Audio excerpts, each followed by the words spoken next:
தற்பொழுது வெளியாகியிருக்கும் அண்மைச் செய்தி. சென்னையில் ஊராட்சி செயலாளர்கள் தொடர்ந்து 20வது நாளாக போராட்டத்தில் ஈடுபட்டு வருகிறார்கள்.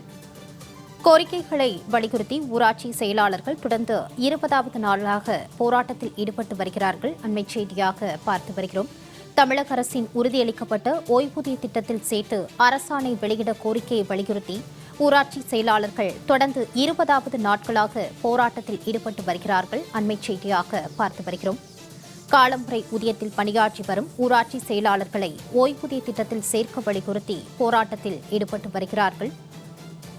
ஊராட்சி செயலாளர்கள் தொடர்ந்து கோரிக்கையை வலியுறுத்தி 20வது நாட்களாக போராட்டத்தில் ஈடுபட்டு வருகிறார்கள்.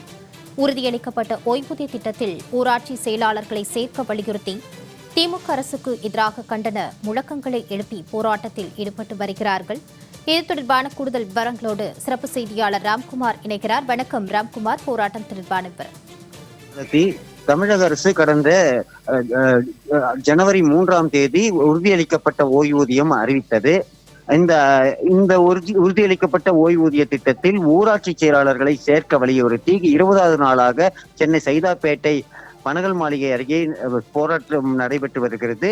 தமிழகம் முழுவதும் இருக்கக்கூடிய 12,525 ஊராட்சிகளில் பணியாற்றக்கூடிய ஊராட்சி செயலாளர்கள் கிராமப்புறங்களில் அத்தியாவசிய பணிகளை செய்து வருகிறார்கள். குடிநீர் விநியோகம் உள்ளிட்ட மக்களுக்கு தேவையான அனைத்து பணிகளையும் செய்யக்கூடிய இவர்கள் கடந்த 2018ஆம் ஆண்டு முதல் காலமுறை ஊதியம் வாங்குகிறார்கள்.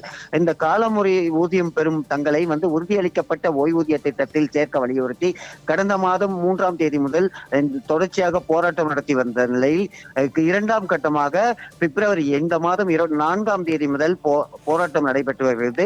சென்னை சைதாப்பேட்டை பனகல் மாளிகை அருகே நடைபெற்ற இந்த போராட்டத்தில் 1000க்கும் மேற்பட்ட ஊராட்சி செயலாளர்கள் பங்கேற்றிருக்கிறார்கள்.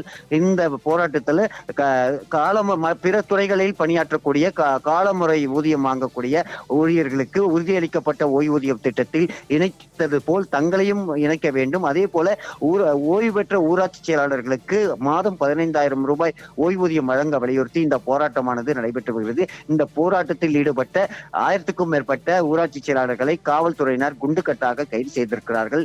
எத்தனை கைது நடவடிக்கைகள் வந்தாலும் தங்களது போராட்டம் தொடரும் என தெரிவித்திருக்கிறார்கள். ஊராட்சி செயலாளர்களை உறுதியளிக்கப்பட்ட ஓய்வூதிய திட்டத்தில் சேர்த்து அரசாணை வெளியிடும் வரை தங்களது போராட்டம் தொடரும் என தெரிவித்து இந்த போராட்டமானது நடைபெற்று வருகிறது. மாலதி, ஊராட்சி செயலாளர்களின் போராட்டம் தொடர்பான கூடுதல் நேரலை விவரங்களோடு இணைந்தமைக்கு நன்றி ராம்குமார்.